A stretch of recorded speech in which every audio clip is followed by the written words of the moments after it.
équité, l'égalité, il y a Bissonions de se retrouver. Ainsi, Nzambe a sali que Congo de paradis. Mais papa qui m'a dit, eh là, ma jeune va côté Afrique. Bakende poto, on a une vie paradisiaque. Donc la vie est agandée na Congo. Yura yaga baké joye na aéroport, yaga na lipapa, la gomme. Ba premier jour à zone musala, na la gomme ni wana kaka. Bilamba benda malunga kolata ezate. Maman. To sala 2 ans. Ba fongole maison côté mususu. A comme patron.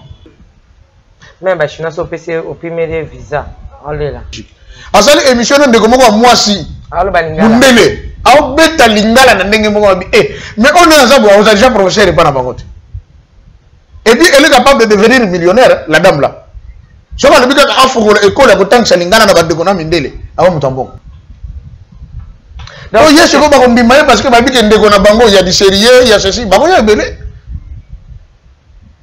Yana ngina tu na papa, est-ce que ça na ba mtumsu azampo papa Simon Kimbango bia ki pona ba indo nyoso na za partout.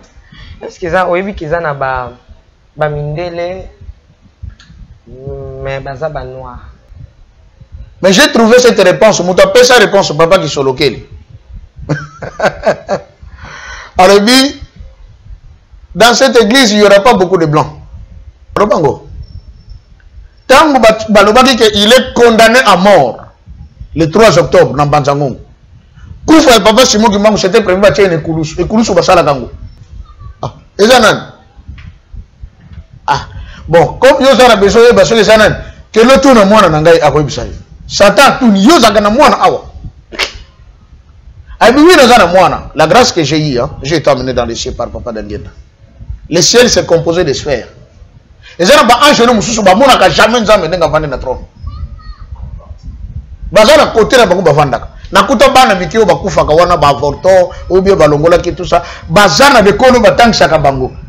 On m'a dit par l'ange qui me parlait, personne ne peut paraître devant les grands rois tout en étant ignorant. Papa, mongo pese za mingi. Mayena tshana kata basani oyo, e kokate pu basani za muke. Papa bi mama, mbongo na pesi yo, biloko ngana zo somba. Tshaka ka ke nyoso eko kaka na basani oyo. Mama tela misu. Mais papa nous sommes pas ah kokokate ate moi quantité alinga pesa bi oh mbongo na ngeko biloko tshona ikoki nzoka nana bimeli papa Simon Kimbango a compliqué ye vie papa Simon akena ye mama ya kola na botoboye ayeliye amemi likolo akela la kiseba mbeba o azosala ya koteka dimanche.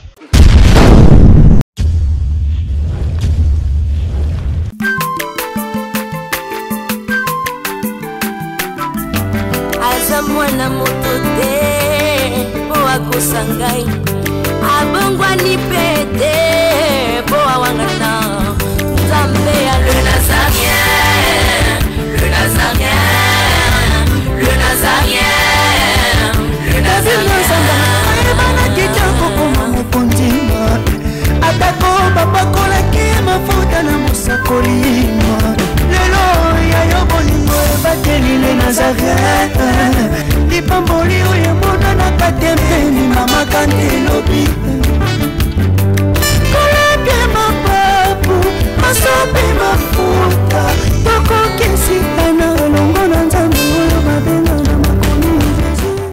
Au commencement était la parole était avec Dieu, la parole c'est Jésus-Christ de Nazareth. Il s'est fait chair pour nous sauver. Bien-aimés dans le Seigneur, très chers internautes, très chers fidèles téléspectateurs, les amoureux de Jésus-Christ, c'est là aussi qui aiment le Nazareth, pourquoi pas la princesse de l'éternel maman Tiffany Mokwa. Partout dans vos maisons, nous vous aimons beaucoup. Nous sommes déjà sur ce plateau avec notre invité spécial de ce temps. Donc, invité au hasard ko invité Batubaz à la invité Nakatina. Invitation Oyo. C'est chaud, ça chauffe, ça chauffe. Avec papa Joseph, le pasteur Joseph, autrefois pasteur des églises dites réveillées, actuellement pasteur de l'église Kimbangista. Il est sur ces plateaux, mais avant toute chose, rendons grâce à Dieu à travers ses cantiques, glorifiant le Seigneur des Seigneurs, l'Osakomo Kondi. Et on se retrouve tout juste après. J'ai dédié ces cantiques d'ailleurs à celui qui est sur ces plateaux aussi. Il s'appelle Papa Doudou, donc Douda, Papa Crispin. Avec lui, de Tozo Sala, Mabongis pour que Papa Joseph, Azana Plateau, Oyo, Nakimiana Soto. Alain Kiakala derrière la caméra, Jiramokwa. Papa Guy Labala avec toute la famille depuis l'Afrique Sud, ma fille chérie. Lauriane Labala, que le Seigneur vous bénisse. Région. Alléluia. Merci le roi de rois.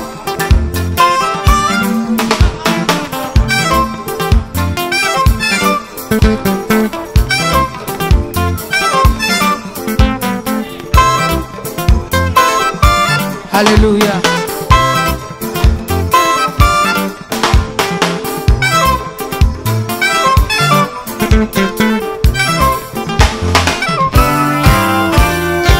Tombola maboko na yo likolo. Lakisa maboko na yo.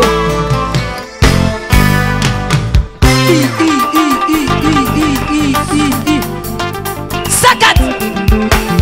Sakat. On y va. Ah. Salaboye, Salaboye. Assis sur son trône. Salaboye. On y va. Assis sur son trône. Encore, encore, encore. Ah, ah, ah. Afandi na ngwende na ye. Yesu azaya kofanda. On y va.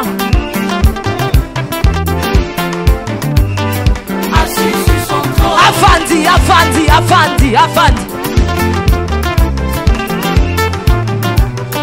Assis sur son trône. Fandi saye, Fandi saye, Fandi saye. Nazo mono tetika Yesu afandi. Afandi, Afandi, Afandi, Afandi. Merci Jésus. Merci Jésus. Afandi, Afandi. Salaboye. Salaboye. Salaboye. Gatela Yesu le sako. On y va. Gatela. Gatela. Gatela. Gatela. Gatela. Gatela. Kaka. Kaka. Yambalo ya daba ministre bakokata.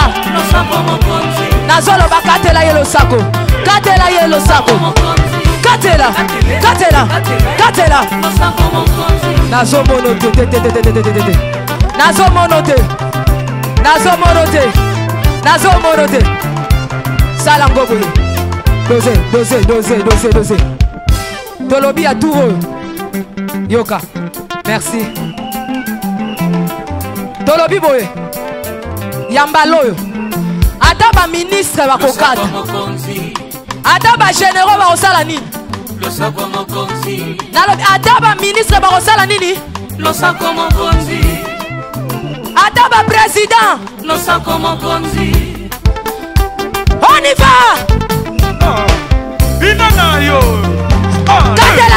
On y va. Vous voyez? Donc Congo a un potentiel tellement. Il y a un makambo ebele yango na invitaka toujours ba continuer biso. La conscience aussi. La conscience nyonso. Mbongo tokuta kango totika kango. Mama na mona na nte muto azokundama. Ale basu bambongo batandi tandi na kata cercueil poko ta okenda ko salela ngo. Soki bachango. Je parie ma tête que tombe wana soki kiti. Bato ba ko fungola ngo. Po ba sambongo po ba bite ko pola na kati ko beba. Tokuta kango totika kango. Mais tous ala vraiment bato moko tous ali raisonnable. O to se ba souci ya moninga.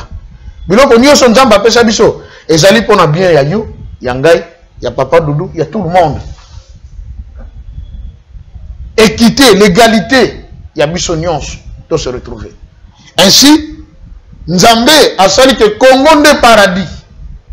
Mais papa ki manga lobi e la ba jeune ba kotika Afrique. Ba kende poto ona koluka une vie paradisiaque. Nzoka vie yango ezakande na Congo.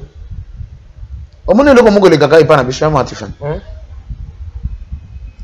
Congolais yemoko akosala be fort ndenge nyonso esimba po esimba fa bimaka libanda mais indien soka alonge pa na bango au lieu que en Amérique azoya wapi Congo soki pa ye na Congo soka sani a réussir akomi patron Bon frère nanga moko ba sala pas indien moko na ville. Kana teka babilamba. Ba mapota ba mama. En juillet, comme petit à confiance, bazo sala musala. Petit frère ya indien wana aye. Jour ayaga baké joye na aéroport, ayaga na lipapa, la gomme. Ba premier jour azo na musala, na gomme ni wana kaka. Bilamba penda malunga ko lata ezate. Maman. To sala 2 ans. Ba fongole maison côté mususu. Akomi patron. Akomi na Mercedes moko somme. Bon frère na bisika pasteur. Nanga na comprendre te. Garçon, aye beaucoup d'argent na musala na ya na yi. Ayaga na la gomme na sachet. Ah. Miten ninga kon. Choba kongole ndenge nini? Na yemba kinzembe. Ye alinga kiliboso bango basepela.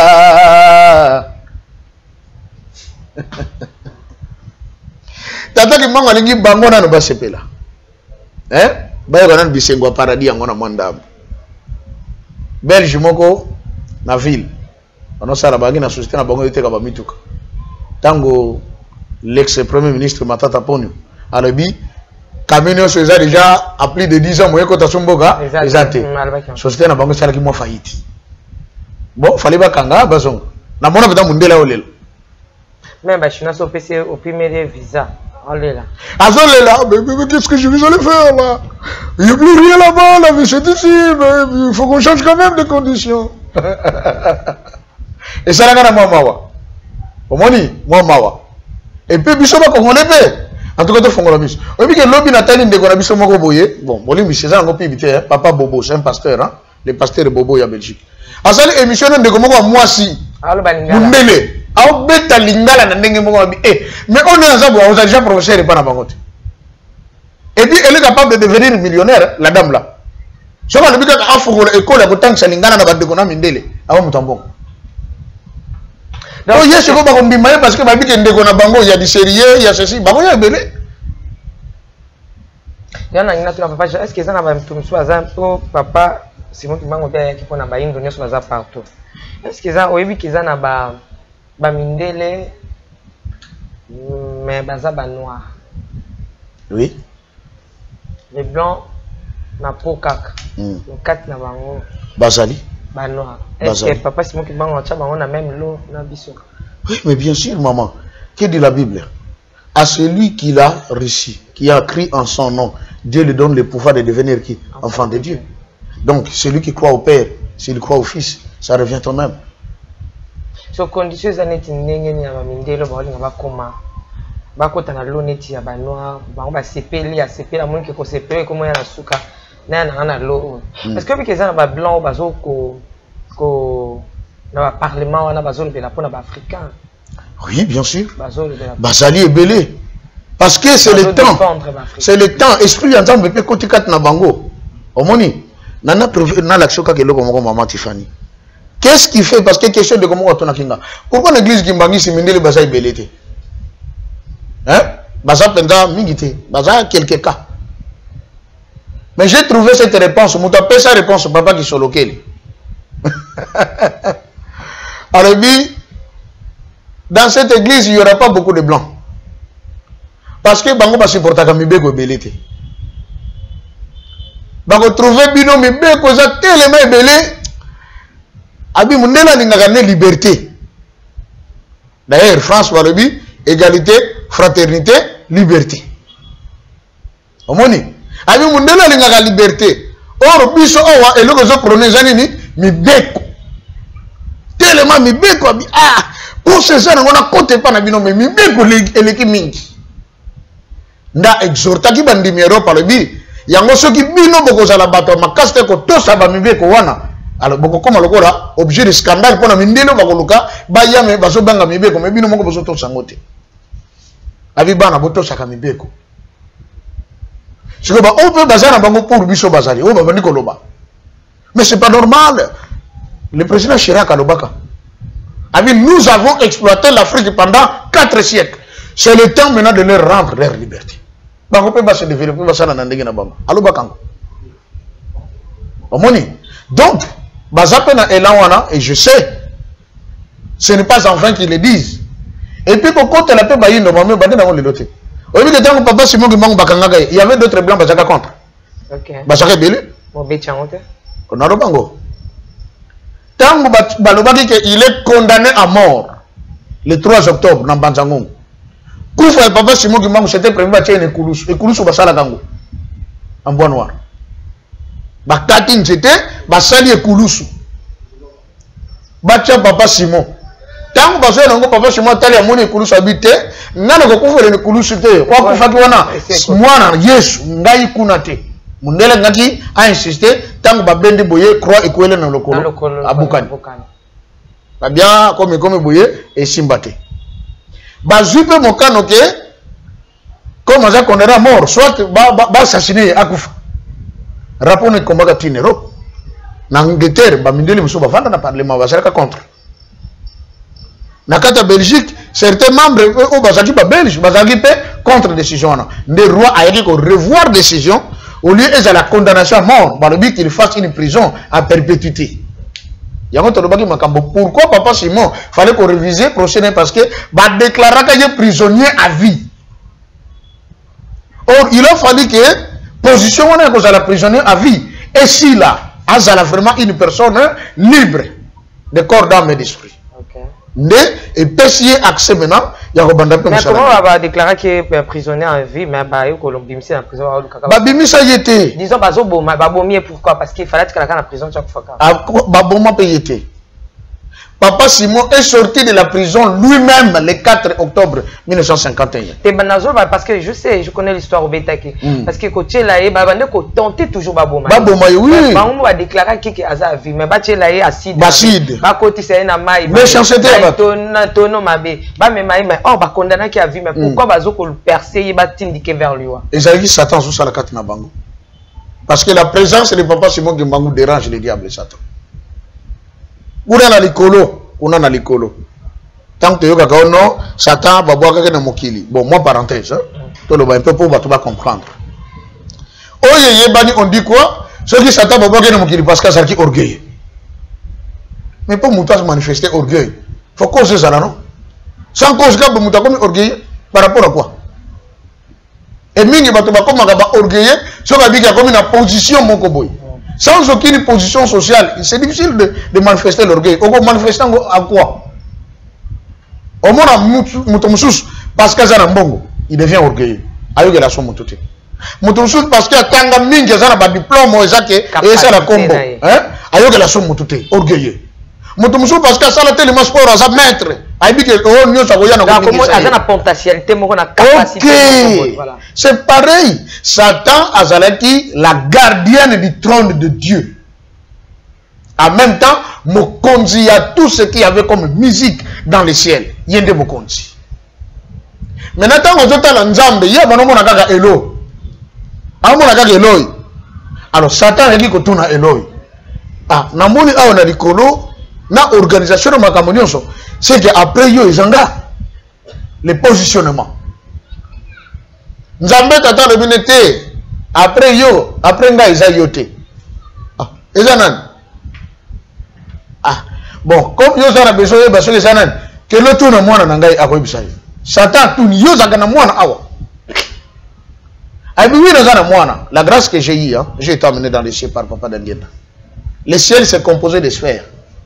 Et ça n'a pas un jeune mususu ba mona ka jamais nzambe ndenga vande na trône. Bazana côté na bango bavandaka. Na kuta bana mikio bakufa ka wana ba avorto ou bien balongola ki tout ça. Bazana de kono batangisa ka bango. On m'a dit par l'ange qui me parlait, personne ne peut paraître devant les grands rois tout en étant ignorant. Il faut yeba comment on vit devant les grands rois. Donc boyebi na likolo. Voilà. L'apôtre Paul, il était vraiment poussé par l'esprit Tangalobi. Ajoutez à votre foi la connaissance. Ça n'a-t-il. La connaissance. Papa d'Angenda maintes reprises, abana kolobana bakimbangiste surtout ba jeune, bana nangai, bossana ba recherche. Bossana ba recherche était sogo tangate. Sogo bino ko tangata ou frère, mo ko recherche ngo sala mandini.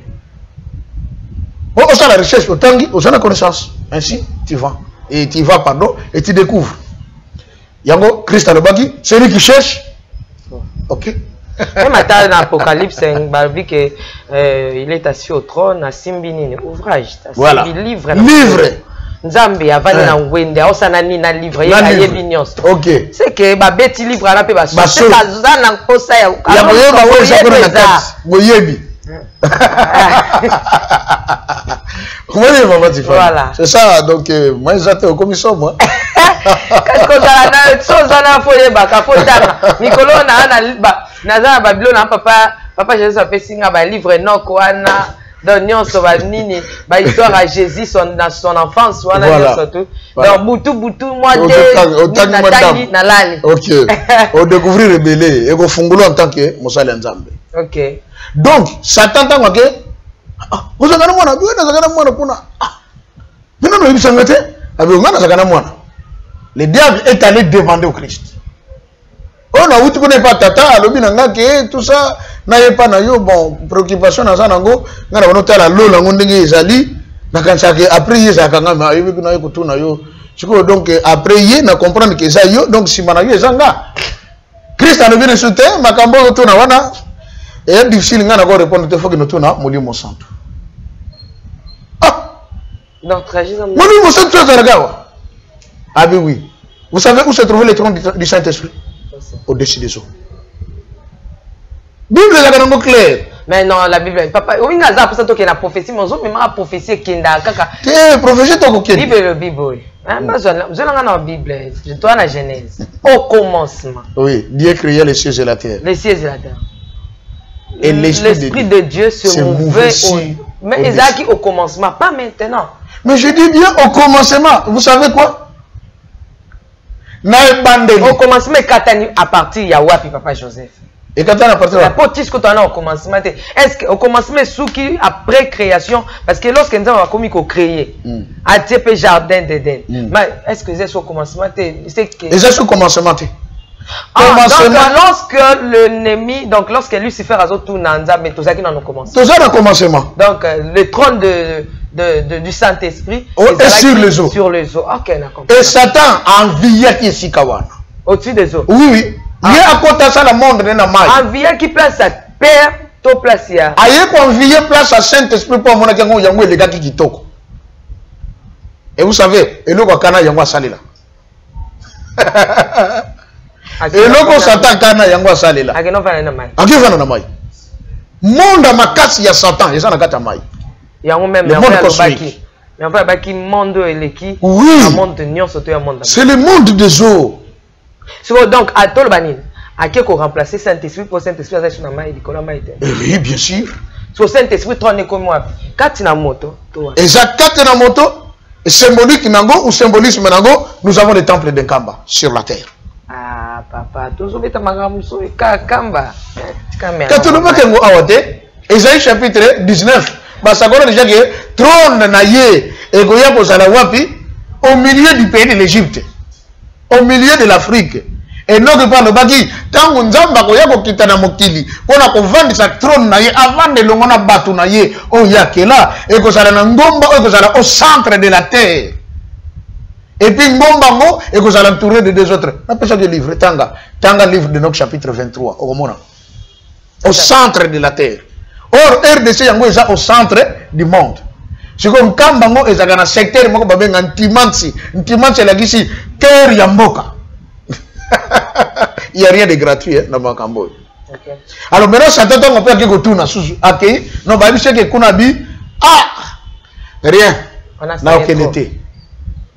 Donc là, vous comprenez qu'il y a en quatrième position.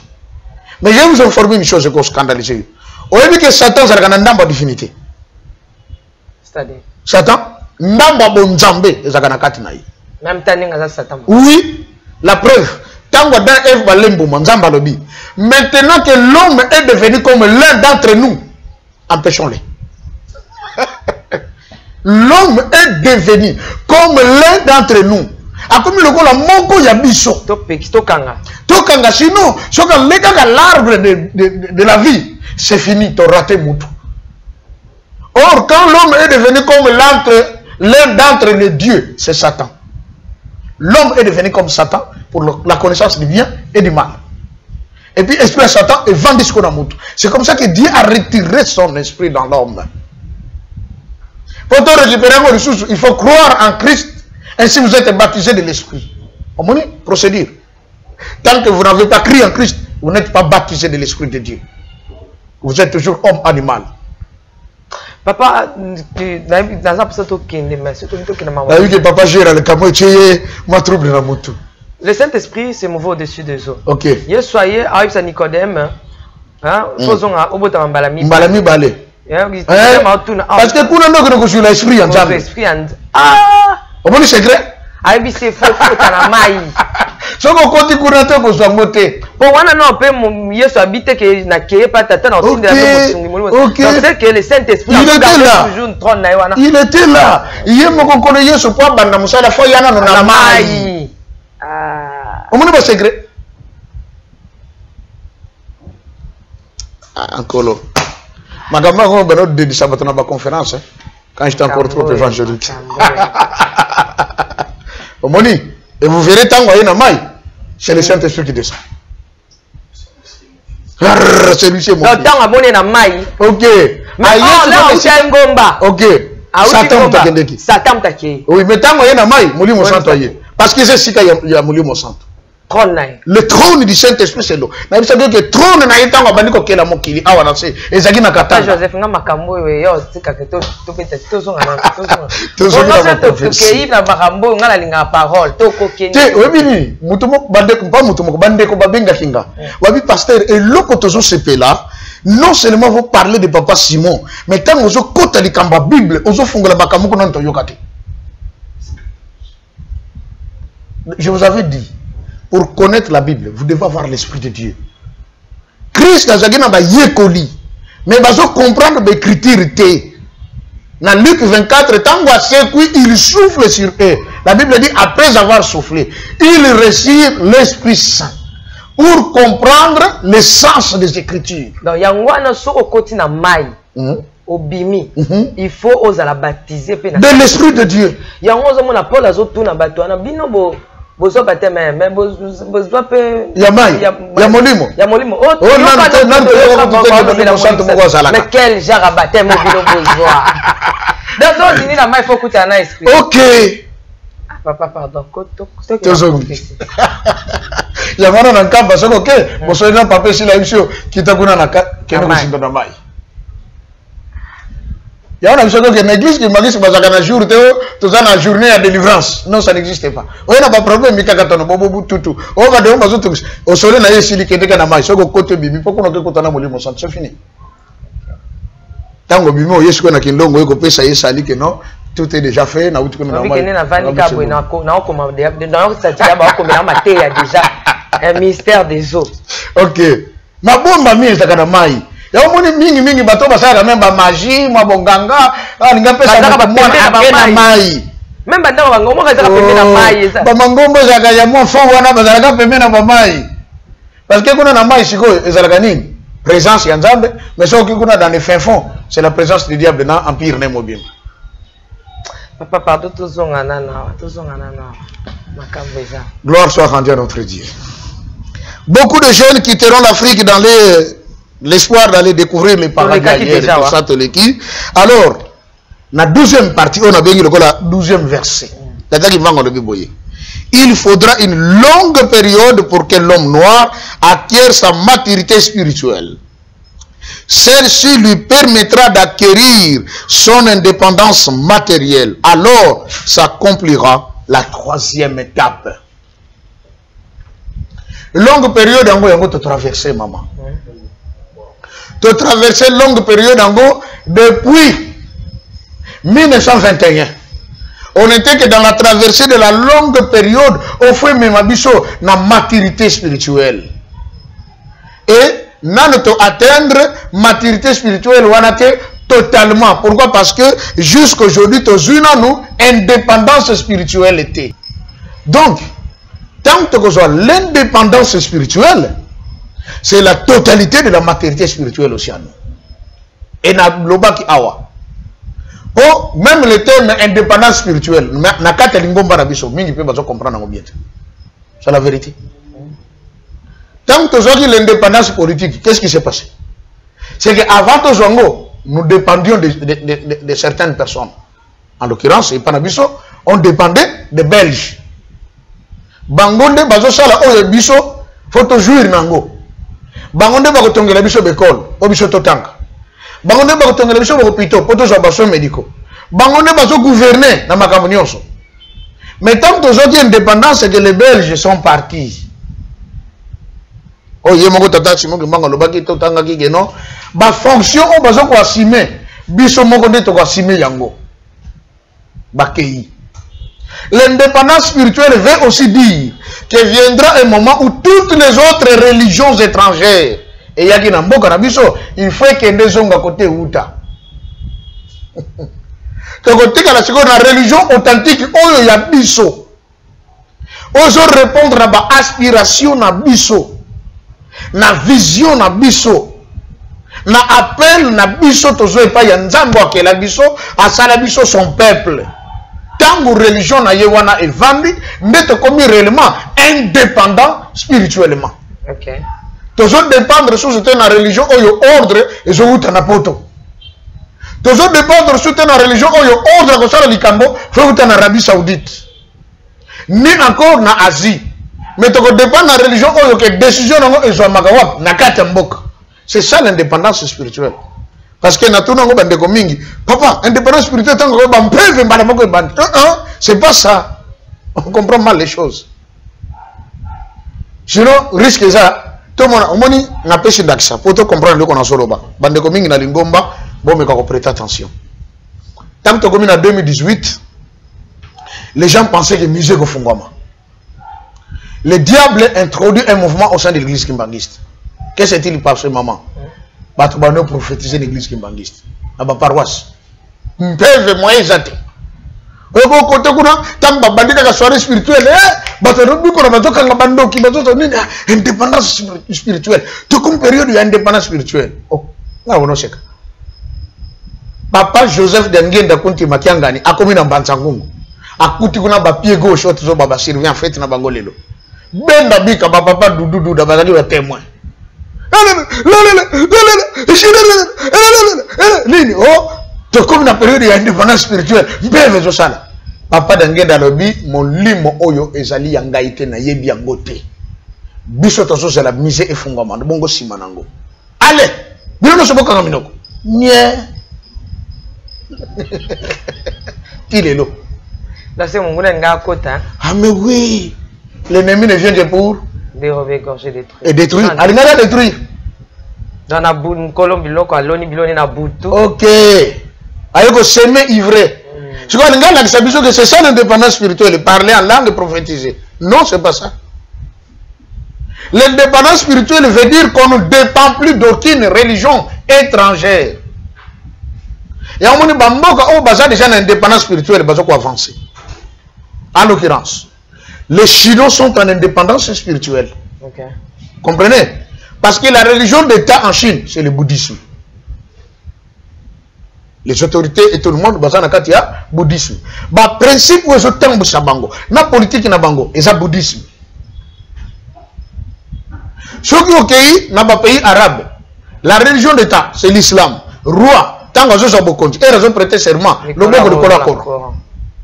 Le principe où ils ont c'est le principe islamique tiré du Coran. Ils sont en indépendance spirituelle. Voilà ce qu'ils réalisent comme des prouesses. Dans le bac à Dubaï, tout Congolais à Dubaï. Mais c'était un désert. C'est un désert qu'on a transformé. Mais nous avons des terres fertiles qu'on peut transformer, mais on dort. Pourquoi on dort? Pourquoi on ne fait rien? Parce qu'ils ne sont pas indépendants spirituellement. Il n'y a pas de politique puissante, forte, sans aucune religion forte. C'est un principe. Politique qui pose à la macasse dans Mboka, il faut accompagner d'une religion puissante. Comme ça, politique a puisé, inspiration à partir de la religion. Même vie à peuple et que la régie à partir de la religion. Dans les pays islamiques, c'est interdit à la femme bakouise bimalibanda. Par conséquent, commerçant mokota ko sazarde a te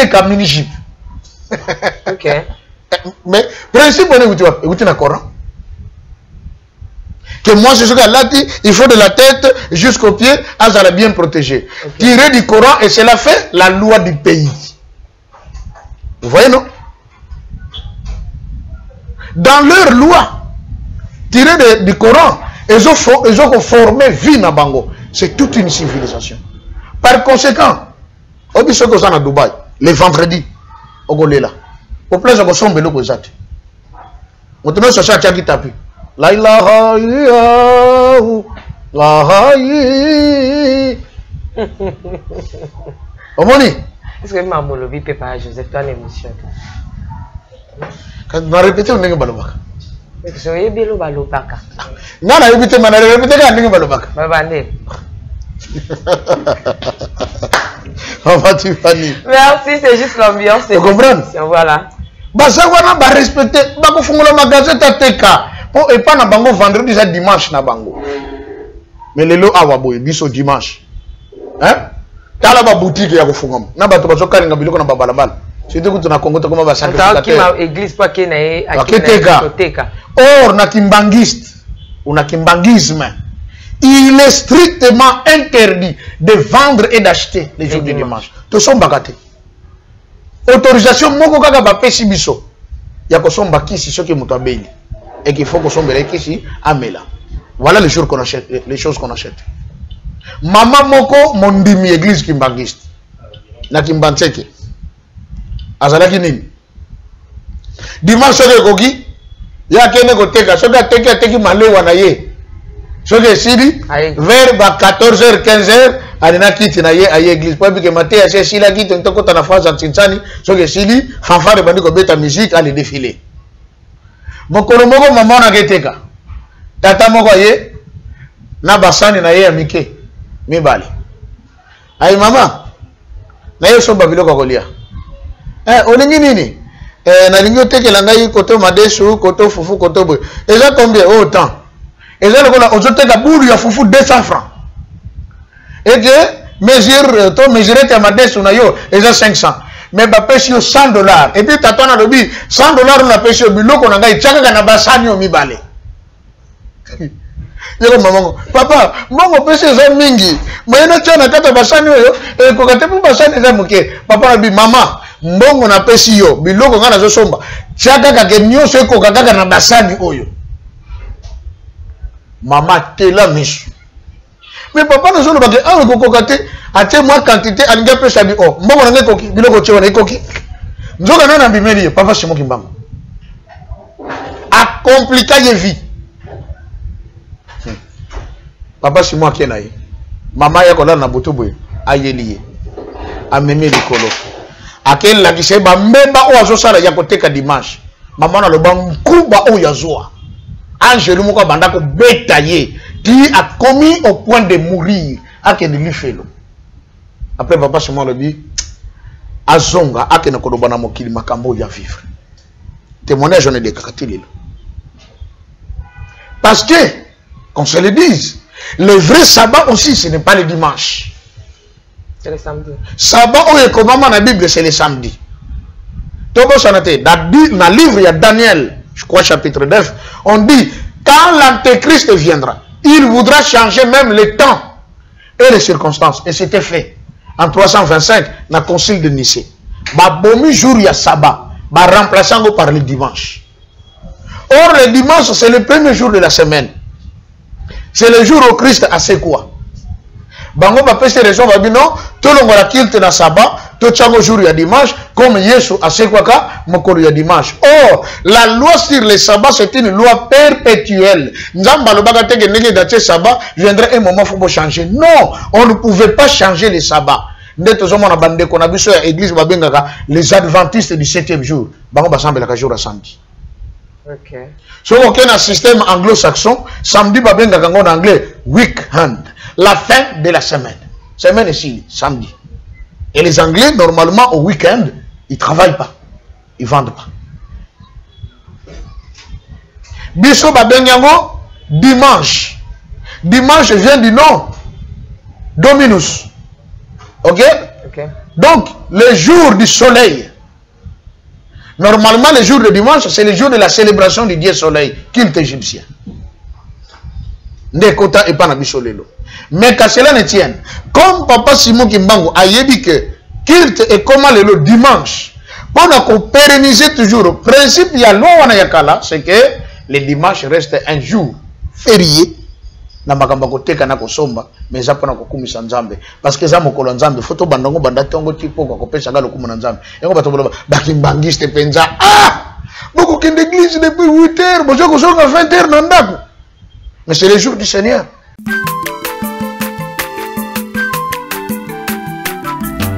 Aza mwana motote po akosangai abongwa ni pete po awangana. Le Nazarien, le Nazarien, le Nazarien, le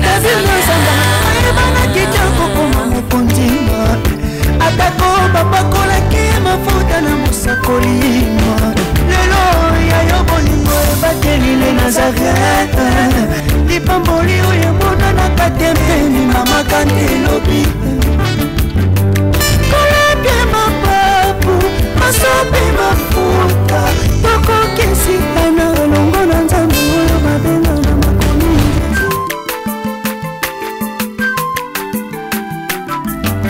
Aza mwana motote Po akosangai Abongwa ni pete